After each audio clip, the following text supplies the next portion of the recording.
बस फिर सीताराम महाराज की जय हो।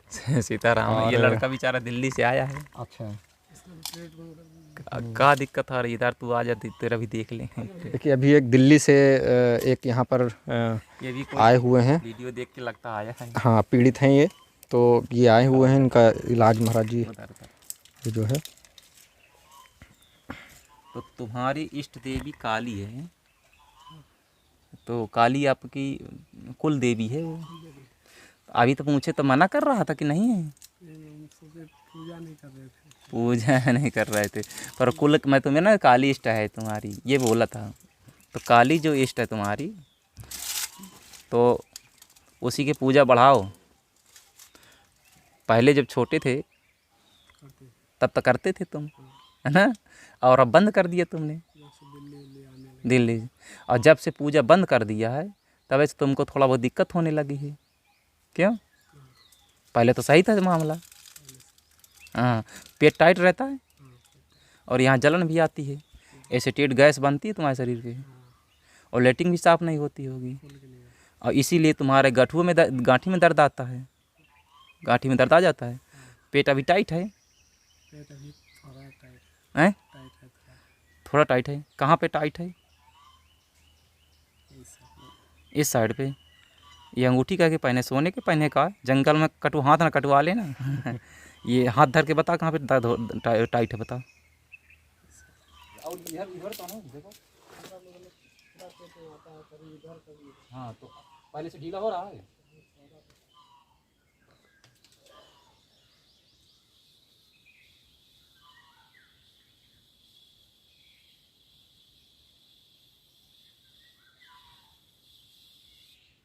ज्योतिष कुमार नाम है, ये ज्योतिष कुमार नाम है। इसके इष्ट को कहो कि इसके, हाँ, काली माँ इष्ट है, इसको पूजा करवा देंगे, और इसको अभी कह दो समझौता करवा के कि ठीक कर दे इसको। नहीं माने तो हूँसा लगवा देना इसको, हाँ बिल्कुल, गदा घुमा देना है, और इसको अभी ठीक कर देना है। बिल्कुल ऑपरेशन जारी करो, ऑपरेशन जारी करो, अभी इसको हल्का करो।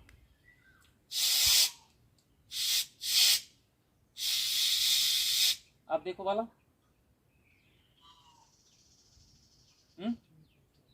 आराम लग गया है, ठीक है। अब इस दवा लिख देंगे, अब बाद में खा लेना उसको।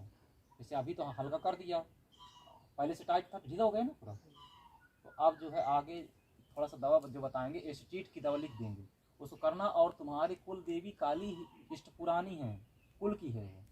2 जगह मकान कहाँ थी? पीछे में था, 2 जगह था ना, पीछे में था और एक आगे था। हाँ, तो उसमें पुराने में थी वो इष्ट देवी तुम्हारी, जो पूजा करते थे पहले पूर्वज। समझ में आ रहा है? तो उसकी आप पूजा करना है, कुल देवी की। और एक छोटी सी दवा लिख दूंगा, एसिडिटी के सिरप बना देता हूँ, उसके पीना, बिल्कुल राइट हो जाओगे, भटकने की जरूरत नहीं, ठीक है। ये जो गांठी में दर्द है ये सब बंद हो जाएगा, इतना करना है, ठीक है। तो महाराज जी आपसे संपर्क करने के लिए कोई नंबर हो आप तो बता दें। नंबर तो है, पर समस्या कि फ़ोन बहुत ज़्यादा आने लगते हैं जी। तो हम चाहेंगे कि हमारा नंबर ना लें, आप अपना नंबर ही डाल दीजिएगा, तो आपके नंबर से कंडक्ट होगा। फिर आप हमको जो विशेष वाला हो तो वो आपको बताइएगा। और यहाँ डायरेक्ट जो लोगों का मिलने का टाइम है वो चित्रकूट धाम आएगा, करबी स्टेशन, और चित्रकूट से गुप्त गोदावरी रोड पे पालदेव गांव है। पालदेव गांव से ही दक्षिण दिशा की ओर मोर ध्वजाश्रम है, और मोर ध्वजाश्रम में ही हमारी कुटी नीचे बनी है। हनुमान दास हमारा नाम है। हनुमान दास के लिए कोई भी पूछेगा गांव से, सब कोई बताएगा, तो मिल सकता है। और उसका टाइम है पूर्णिमा के ही दिन हमसे मिले वो। अच्छा, हाँ, क्योंकि अमावस्या को कुछ समय ऐसा होता कि हम नहीं मिल पाते, पर ये पूर्णिमा के दिन हमसे मिले, तो पूर्णिमा के एक दिन पीछे भी एक दिन आगे भी, तो हम उनका मिल करके और एक ही बार में देख करके समझ के बता देंगे। उसको अच्छा लगे। यहाँ कोई फीस नहीं है, ना 100 रुपये, ना 500, ना 2000। यहाँ तो आए, उसकी श्रद्धा है, जाते समय उसकी यहाँ रहने की, अगर रहेगा तो उसकी भोजन की व्यवस्था की जाएगी, रहने की व्यवस्था की जाएगी, और खाए पिए, अपना दवा ट्रीटमेंट जो पर्चा लिख दें, अपना सब सामान ले ले और चला जाए। हमें उसकी दक्षिणा की ज़रूरत नहीं है, ना उसकी फीस की ज़रूरत है। हम तो ये कहना चाहेंगे। नमस्ते दोस्तों, मेरा नाम है जुगनू और आप देख रहे हैं हमारा खास कार्यक्रम चित्रकूट नमस्ते। तो हम लोग जिस तरह से लगातार अपनी धार्मिक यात्रा में साधु संतों के दर्शन कर रहे हैं, साथ ही उनसे सत्संग कर रहे हैं और तमाम ज्ञानवर्धक बातें उनको ग्रहण करते हुए और तमाम समाज को अच्छा संदेश देते हुए हम लोग अपनी इस यात्रा को बढ़ा रहे थे। तो आज हम लोग आए हैं चित्रकूट धाम के मूरत ध्वज आश्रम में, जो कि काफ़ी घनघोर जंगल है, साथ ही एक बड़ा सा विशाल पर्वत है यहाँ पर, जहाँ पर जो है आज गुप्त साधु संत यहाँ पर बहुत सारी अपनी कठोर साधनाएं तपस्याएं करते रहे हैं। तो ऐसे ही संत महाराज एक हमको दर्शन दे रहे हैं आज यहाँ मूरत ध्वज आश्रम में। तो हम लोग जानने की कोशिश करते हैं महाराज जी से, कुछ उनसे दिव्यवाणी के कुछ सत्संग करेंगे। महाराज जी सीताराम। जय सीताराम, जय सीताराम। प्रभु, ऐसे घनघोर जंगल में आप लोग कैसे साधना कर पा रहे हैं? ये तो पूर्व जन्म का प्रारब्ध होता है और हम बचपन से ही इस लाइन में थे। हमारी जब 8 साल की आयु थी तभी हम इसी आश्रम पे साधु संतों की पहले सेवा करते थे और पढ़ते पढ़ते जब 8 फेल हो गए तो फिर हमने जो है यहीं पर आकर के साधना चालू कर दिया और काफ़ी दिन यहाँ रहे, काफ़ी दिन और कई प्रांतों में क्षेत्रों में घूमे तो अच्छा न लगा। पर यह सिद्ध आश्रम है और मूरत ध्वज राजा यहाँ तपस्या किए हैं। स्वयं कृष्ण भगवान सिद्ध का वेश धारण करके यहाँ पर बसे हुए हैं। उनकी जटाओं से 3 धाराएं भी चल रही हैं, गंगा यमुना सरस्वती। और यहाँ का पवित्र वातावरण देखते हुए हमको अच्छा लगा और हम यहीं साधना में जुट गए। इसलिए हमको यहाँ से फ़ायदा भी हो रहा है और जो भी व्यक्ति हमारे पास आता है अगर कोई समस्या है तो 1 ही या 2 बार में उसका निदान भी सही हो जाता है। इसलिए हमको ये जगह अच्छी लगी और यहाँ के वातावरण और पवित्र पानी के प्रभाव से कोई भी रोग अगर शरीर के अंदर है भी तो धीरे धीरे नष्ट हो जाता है और मानव सुखी हो जाते हैं। इसलिए ऐसी जंगल में साधना करने का आनंद ही कुछ और है। जी, तुम्हारा जी किस तरह की साधना है, क्या उद्देश्य है साधना का? और साधना तो कई प्रकार की होती हैं, पर जो हमारा उद्देश्य है वो मानव समाज कल्याण के लिए है। जो भक्तजन बहुत परेशान चल रहे हैं और कई जगह हम जगह पे देख रहे हैं दरबार चल रहे हैं, तो दरबार में लोगों को ये बता दिया जाता है कि तुम्हारे पास ये रोग है और बालाजी कृपा करेंगे, परंतु कर्म प्रधान है। अगर कर्म और मेहनत और प्राकृतिक जड़ी बूटियों का सेवन नहीं किया जाएगा तो बालाजी कहाँ तक सब पे कृपा करते रहेंगे। इसलिए मैं सब दरबार वालों को ये कहना चाहूँगा कि बताने के साथ साथ वो उसका सही ट्रीटमेंट करें और जनता भटके ना, जनता का पैसा खर्च ना हो, क्योंकि ये समय बड़ा अमूल्य है। और लोग जो जिस तरह से 10 बार या 20 बार 50 बार जनता को बुला रहे हैं और उनको कोई फ़ायदा नहीं हो रहा है, लास्ट में वो अपनी भगवान पे भी उनकी विश्वास हट जाता है। तो इसमें अपने सनातन धर्म का थोड़ा सा अच्छा संकेत नहीं है। इसलिए उनको ये कहना चाहेंगे कि जो भी व्यक्ति जहाँ जहाँ दरबार चल रहे हैं वो परेशान भक्तों के लिए 2 से 3 बार में ही उसका कार्य फाइनल करे। वैसे भी हमारे पास जो भी आता है तो उसकी जड़ पकड़ करके कहाँ से उसका इलाज होना चाहिए और कौन सी दवा फ़ायदा करेगी, अपनी शक्तियों से जानकारी ले करके उसको बता दिया जाता है। अगर कोई पितृदोष या कुल देवी या शैतानी शक्तियों का बाधा है तो तत्कालीन प्रभाव से उसको आराम होगा। क्योंकि प्रकृति के जो 5 महाभूत हैं, 5 तत्व से शरीर बना है, अगर उसके तत्व बिगड़े हुए हैं किसी शैतानी शक्ति या कर्मों के द्वारा तो वो जड़ी बूटियों से इलाज संभव है उसका, तो उसका देख करके उसी चीज़ को बता दिया जाता है तो उसको आराम मिल जाता है। केवल हमारा संत बनने का लक्षण है कि लोगों का कल्याण होना चाहिए, कि परमार्थ के काजने संतन धरा शरीर। रामायण कह रही है कि संत का जब भेष धारण किया जाता है तो परमार्थ के कल्याण के लिए किया जाता है। अगर हम संत बने हैं और भगवान की आस्था लेकर बैठे हैं तो मानव समाज की आस्था जुड़ी रहना चाहिए और मानव समाज का कल्याण होते रहना चाहिए और मानव को भटकना ना पड़े और सही दिशा और सही रास्ता मिलना चाहिए। और यदि कोई 1 बार या 2 बार में उसको सही दिशा निर्देश नहीं दे पा रहा है तो वो पैसा खींच रहा है और जनता को भटका रहा है।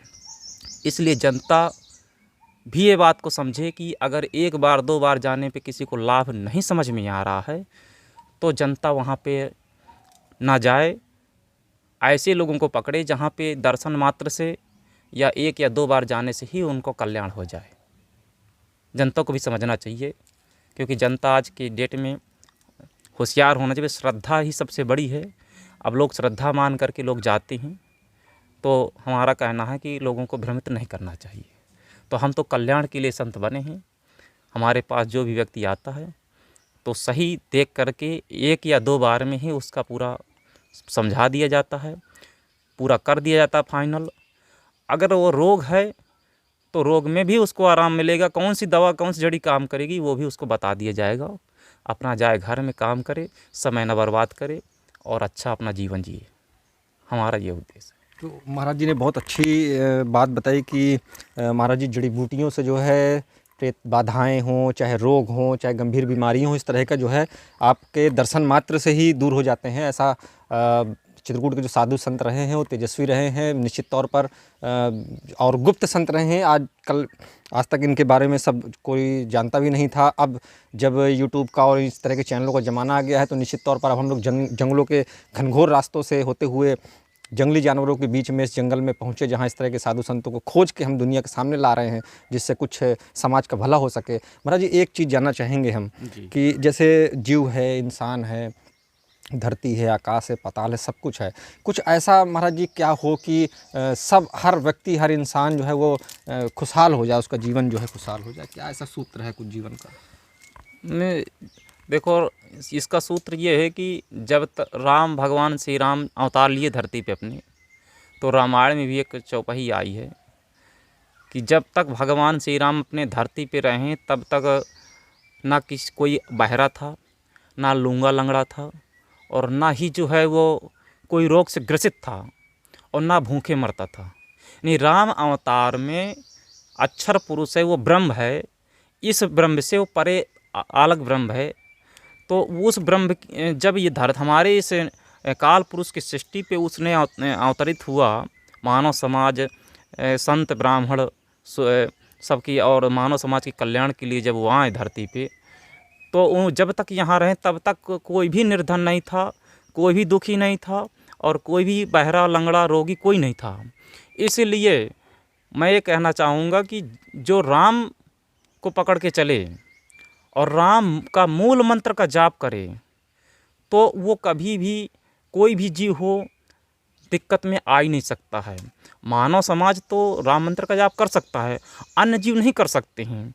परंतु पहले के साधु संत ऋषि मुनियों में ये था कि अगर वो राम मंत्र की भक्ति तेज गति से होती थी तो गाय और शेर भी एक घाट में पानी पीते थे, और जो पशु पंछी सुनते थे वो पशु पंछी को उद्धार हो जाता था।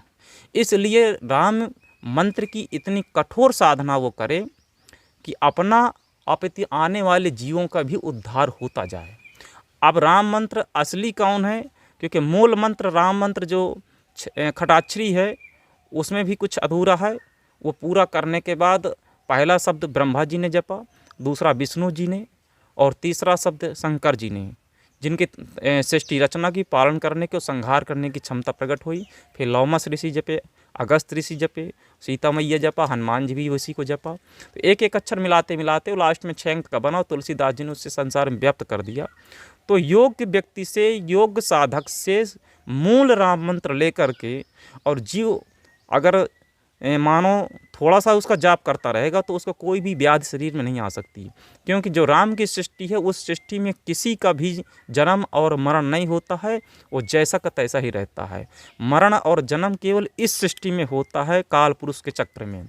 तो जब यहाँ पर वो मूल मंत्र का जाप करेगा तो उसका जीव इतना स्वयं सिद्ध हो जाएगा, इतना पावरफुल हो जाएगा कि वो अपनी वहाँ पर लोग चला जाएगा और उसको कभी भी जो है दुख का सामना नहीं करना पड़ेगा। और जो भी वो मंत्र जपेगा उसकी तरंगें, उसकी आवाज़ें, उसके शरीर का तेज, जो जीव जंतु, वातावरण पूरा शुद्ध हो जाएगा। जब वातावरण ही शुद्ध हो जाएगा पूरा, तो जो वहाँ पशु पक्षी घूम रहे होंगे, जो जीव जंतु घूम रहे होंगे, उनका भी वातावरण शुद्ध हो जाएगा और वो भी आगे की ओर चले जाएंगे, उनका भी उद्धार हो जाएगा। इसलिए हम ये कहना चाहेंगे कि मूल राम मंत्र का ही इंसान को जाप करना चाहिए और ना किसी के खटराग में नहीं पड़ना चाहिए, जो श्रेष्ठ है। अगर शंकर का मंत्र जपता है तो शंकर के मंत्र से आयु लंबी होगी, अकाल मृत्यु की घटना रुकेगी, परंतु शंकर जी के जाप करने से वो सिद्ध तो बन सकता है पर मोक्ष नहीं हो सकता। और नारायण मंत्र का यदि जाप कर रहा है तो नारायण मंत्र से भी आयु लंबी होती है, क्योंकि ध्रुव ने जपा है राम मंत्र को, नारायण मंत्र को, तो ध्रुव के जपने से आज भी तारा ध्रुव टंगा हुआ है, मुक्त नहीं हुआ वो। इसलिए नारायण मंत्र से भी मुक्ति नहीं है, शिव मंत्र से भी मुक्ति नहीं है, सिर्फ मुक्ति है तो एकमात्र राम मंत्र से। अगर राम मंत्र से जाप कर रहा तो इस काल चक्र पुरुष के सृष्टि से निकल करके अपने सृष्टि में पहुंच जाएगा वो, और उसका जन्म लेना बार बार मन होना बंद हो जाएगा। इसलिए हम हर जनता को और हर मानव समाज भक्तों को ये कहना चाहेंगे कि मूल राम मंत्र का ही जाप करें, जो खटाक्षरी और सही तरीके से जो साधक दे। यदि ट्रांसफार्म ही सही नहीं है तो बिजली कहीं नहीं पहुंचेगी। इसलिए पहले से देने वाले साधक को ही उतना फुल पावर होना चाहिए कि वो राम मंत्र जिसको दे उसका तत्कालीन प्रभाव से उद्धार और समझ में आ जाए। और यदि वो स्वयं साधक सिद्ध नहीं होगा, स्वयं साधक को राम मंत्र नहीं किया होगा, उसको कुछ प्रत्यक्षीकरण नहीं हुआ होगा, वो सामने वाले को देगा तो ना उसको फायदा होगा ना उसको फायदा होगा।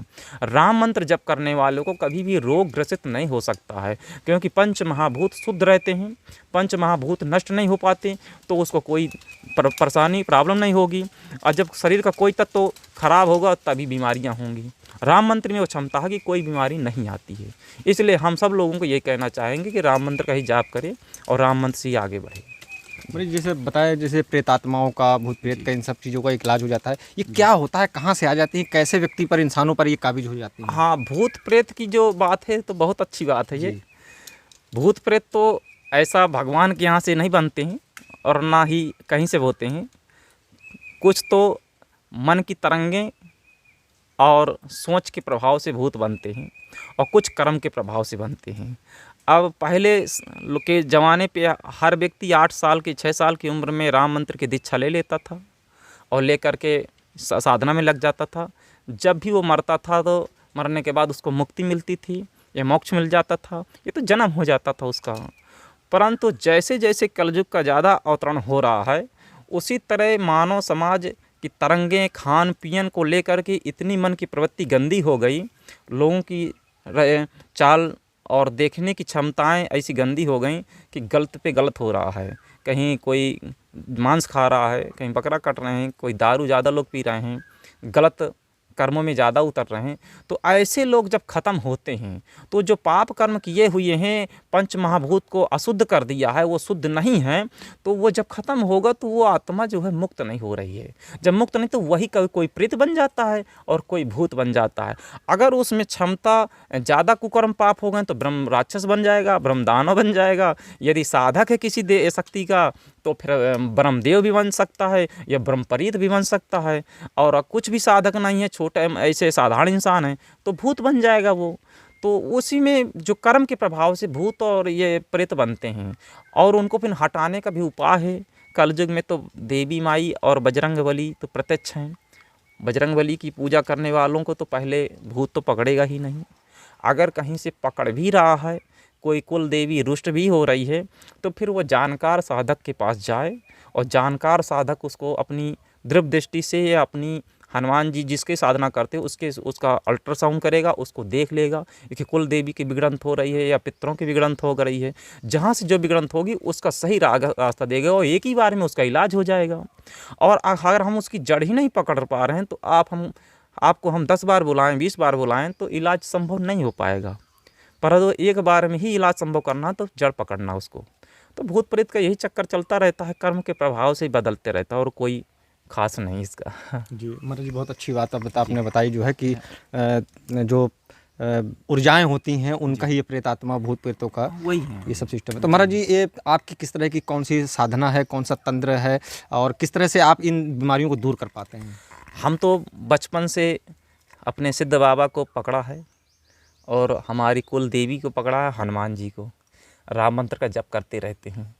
राम मंत्र के जप की ऊर्जा और हनुमान जी की कृपा थोड़ी सी ही, ज़्यादा तो नहीं है कि हनुमान जी की कृपा ज़्यादा हो जाएगी तो बहुत आगे कोई उठ जाएगा। पर थोड़ी सी है 1% या 0% उनकी कृपा है। उसके प्रभाव से हम उनको थोड़ा सा विनय किया, निवेदन किया, कोई भक्त है इसको देख लिया जाए, तो वो सुन लेते हैं। ये तो बता दिया, या तो उसका सामने खड़ा है तो थोड़ा संभव इलाज भी कर दिया उसका, अगर करने योग्य है वो, तत्कालीन प्रभाव से थोड़ा बहुत समझ में आ गया। इसके बाद उसका जड़ी बूटी लिख दिया, जाइए भैया ये काम कर लीजिएगा, इससे आपको फ़ायदा हो जाएगा। जड़ी बूटियों का संकेत शक्ति की ही द्वारा सही मिलेगा कि इस रोग का क्या निदान होगा। हाँ, करना तो साधक को पड़ेगा। अब हम उनको बता दिया और कर लिया, सामने जो मरीज है अगर वो बात मानता है, हमारे नियम करता है, गलत लाइन नहीं चलता है, तो आराम से ठीक हो जाएगा। और अगर नहीं मानेगा, नहीं करेगा सही, तो कैसे होगा फिर? ऐसा संभव कुछ कोई ज़्यादा खास नहीं इसमें। तो महाराज जी जंगल में किस किस तरह की जड़ी बूटियाँ? जंगल में यहाँ हर तरह की जड़ी बूटियाँ हैं। कैंसर की भी जड़ी बूटियाँ हैं, डायबिटीज की भी हैं, ज़्यादा श्वास की हैं, सफ़ेद कुष्ठ की हैं, बात रोग जो होता है उसका भी है, और गैस, एसिडिटी, कई तरह की गैसें भी बनती हैं, एसिडिटी होती हैं। गैस कम से कम 84 प्रकार की होती है। जब वही घुसा होगा, गैस ही घुसी होगी तो लोग भूत समझेंगे, क्योंकि वो मशीन जब डॉक्टर चढ़ाएगा कंप्यूटर में गैस पकड़ में नहीं आती कभी, और जब कंप्यूटर में गैस पकड़ नहीं आएगी तो डॉक्टर सही इलाज नहीं कर पाएगा। तो वो लोग कहेंगे कि भूत लगा है, पर वास्तविक भूत नहीं है, वो गैस ही घुसी है जो उसको कभी पेट की इधर दर्द करेगा, कभी पेट की इधर दर्द कर देगा, कभी माइंड में चढ़ जाएगी।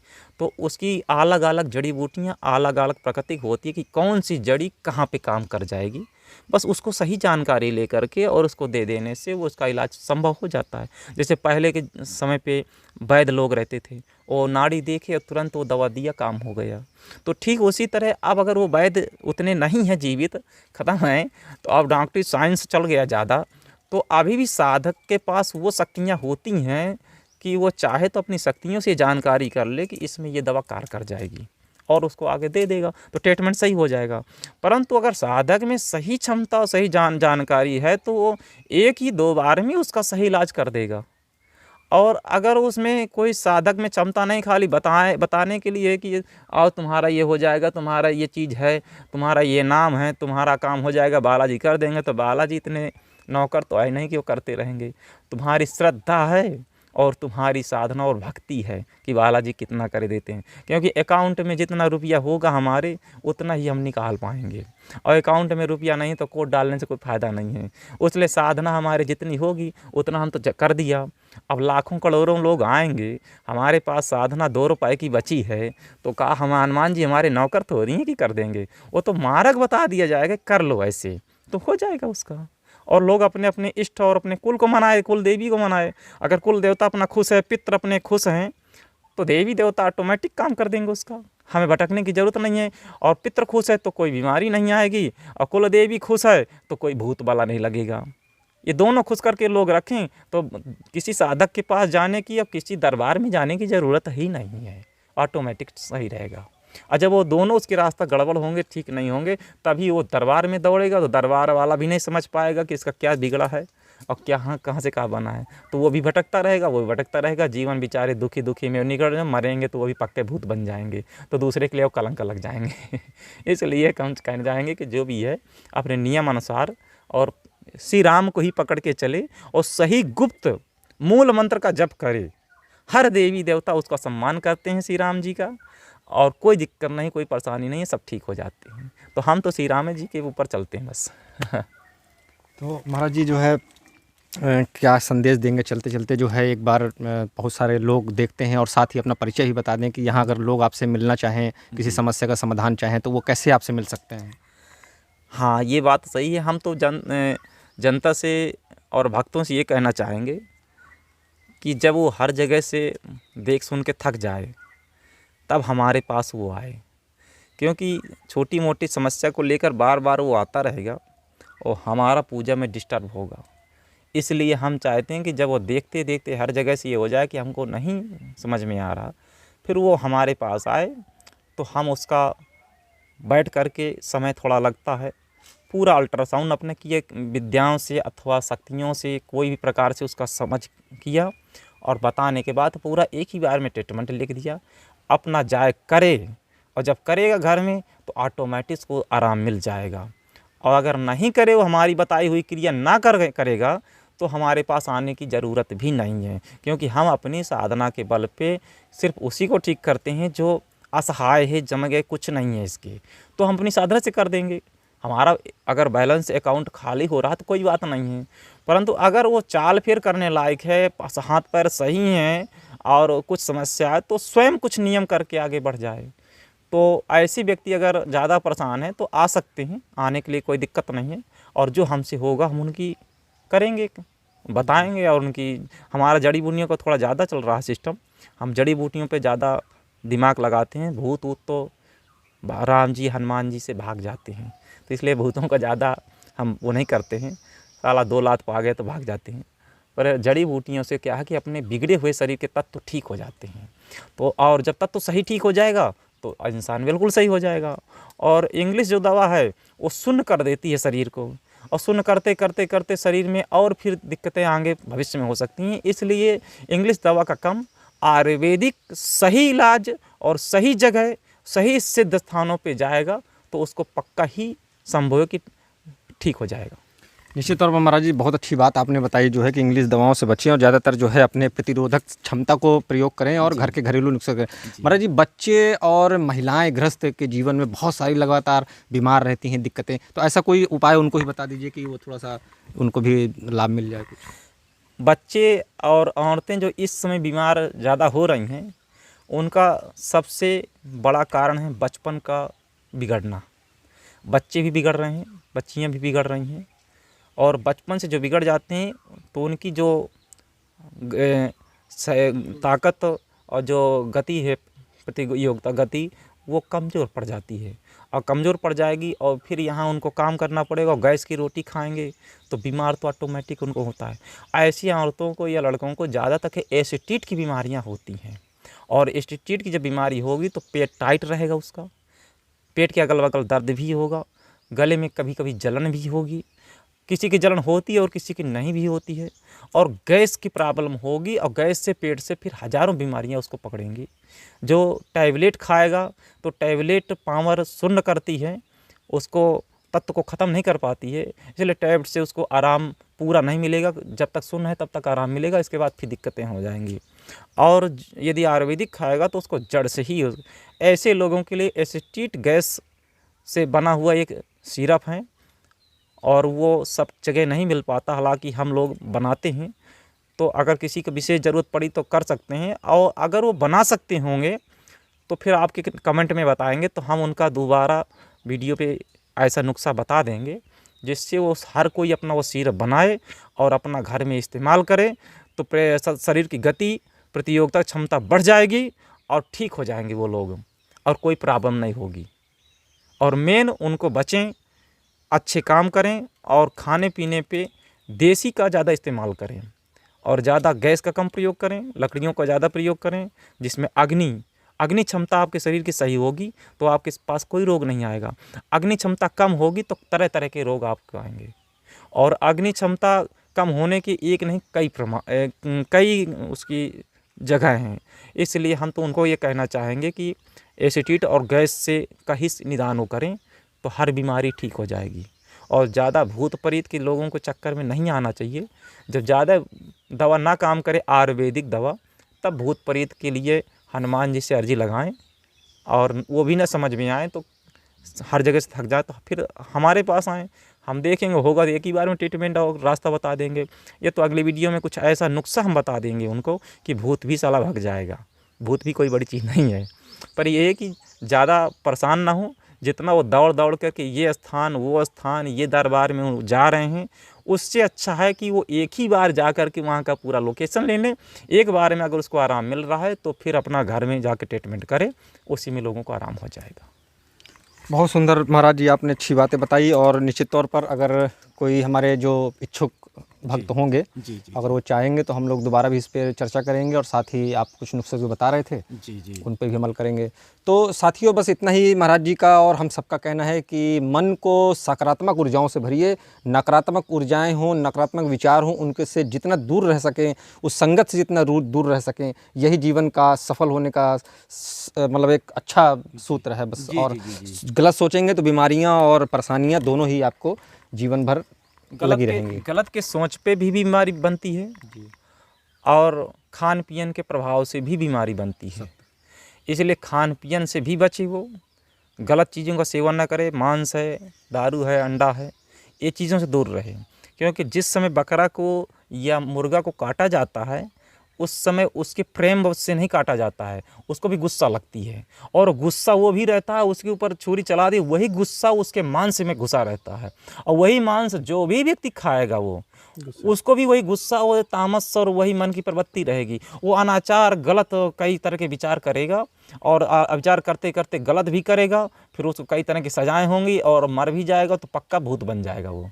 इसलिए मांस से और दारू से उसको दूर रहें, नशे से दूर रहे वो। और जो है अच्छा, अब भगवान कृपा से हमारे धरती में फलों की कमी नहीं है। सेव, संतरा, अंगूर, अच्छी अच्छी जड़ी बूटियाँ, ताकत की हर चीज़ हैं, उनको खाए और आनंद करे वो और अच्छे विचार रखे। जब अच्छे विचार रखेगा तो उसको भटकना भी नहीं पड़ेगा, कोई बीमारी भी नहीं आएगी और उसको मरेगा तो भूत भी नहीं बनेगा, पक्का चला जाएगा। तो धीरे धीरे भूतों का सिलसिला ख़त्म हो जाएगा धरती पे। और अगर वो गलत करता रहेगा तो वो भूतों का सिलसिला वो बढ़ता चला जाएगा। तो इसमें फ़ायदा किसको होगा? दरबार लगाने वालों को। कम से कम 1000, 2000, 3000 की पर्ची एक बार में काटेंगे तो उनके पास अगर दिन भरे में 500 आदमी आ गया तो लाखों रुपए उन्होंने कमा लिया। और तुम्हारा क्या है? तुम्हारा तो कोई ठीक ही नहीं, तुम्हारा तो वैसे का वैसा है। अरे इसमें 100 में अगर 10 लोगों का ठीक भी हो रहा है तो उसको ठीक नहीं माना जाएगा। 100 लोगों में अगर 95 लोगों को ठीक हो जाए, 5 लोग ना ठीक हों तो 5 लोगों नहीं ठीक हों, किस्मत की बात हो गई। 95 ठीक हो रहे हैं आपसे तो आपकी शक्ति का प्रमाण माना जाएगा वो, कि हाँ अपनी क्षमता है वो। और आप हमारे पास 50 बार आ रहे हो और नहीं ठीक हो रहा तो फिर क्या फ़ायदा? जैसे हमारे पास 100 जनता आई और 100 में तो ऐसा है कि 25 तो ईश्वर की कृपा है कि वो श्रद्धा है उसकी, क्योंकि ईश्वर बड़ा नहीं होता, श्रद्धा बड़ी होती है। तो श्रद्धा है वो पत्थर में, तो पत्थर को पूजने लगा तो वो पत्थर की जो शक्ति है वही थोड़ा बहुत उसके प्रकट हो गई श्रद्धा और ठीक कर दिया। तो 25 तो ऐसे ठीक हो गए। 25 तो ईश्वर की कृपा से ठीक होना उसको, 25 हमारी कृपा से ठीक हुए तो 25 गोल मटोल चले गए, 75 तो ठीक हो गए। उनके नाम पे 25 दब जाते हैं। तो इस तरह लोगों को इलाज होता है। इसलिए मैं ये कहना चाहूँगा कि दरबार में बार बार जाने की ज़रूरत नहीं है। 1 बार, 2 बार, 3 बार में ही फ़ायदा उसको पूरा आ जाएगा।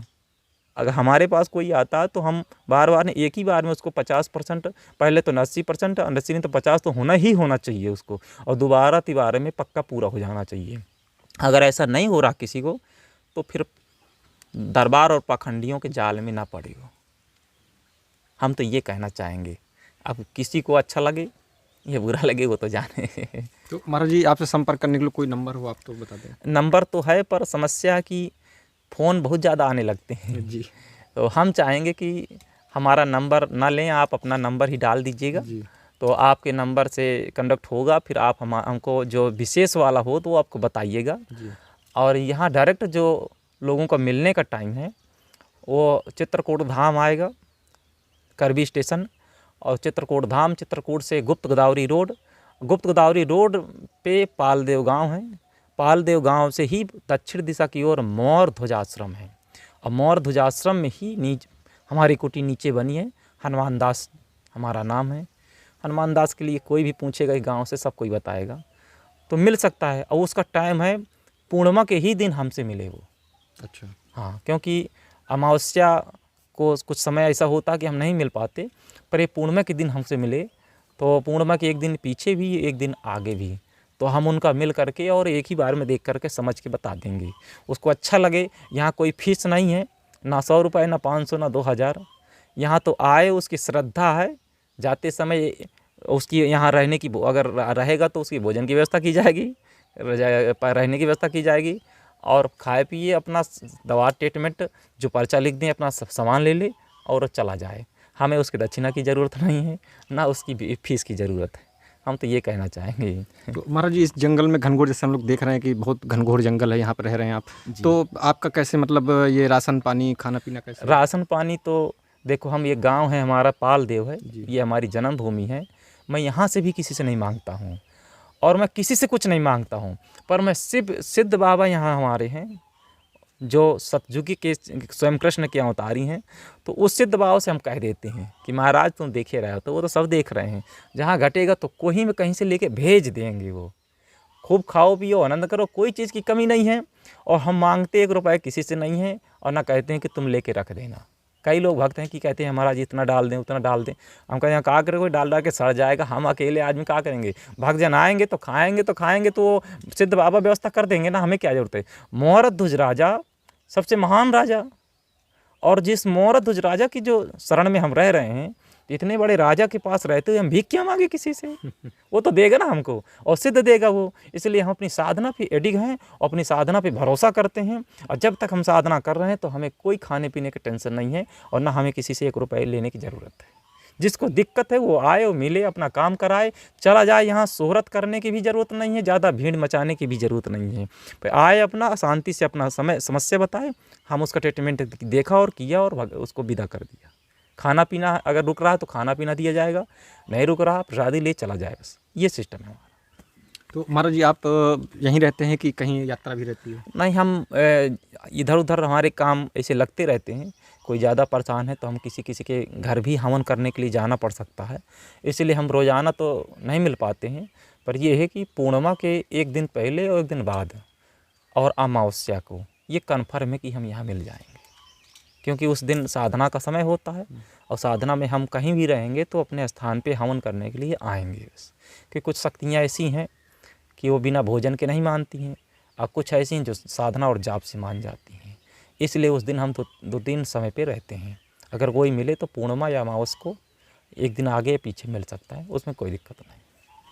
तो ये संत महाराज जी की चित्रकूट से एक अच्छी जानकारी थी। मुझे लगता है कि आज के इस वीडियो से बहुत सारे समाज को, बहुत सारे दुखियों को, असहायों को इससे लाभ ज़रूर मिलेगा। तो महाराज जी ने जो भी युक्ति नियम बताए हैं उनका पालन ज़रूर अवश्य करें। और जैसा कि मैंने पहले बताया कि पेड़ पौधे ज़रूर लगाएं, इनसे भी बहुत अच्छा एक ऊर्जा प्राप्त होती है जीवन की।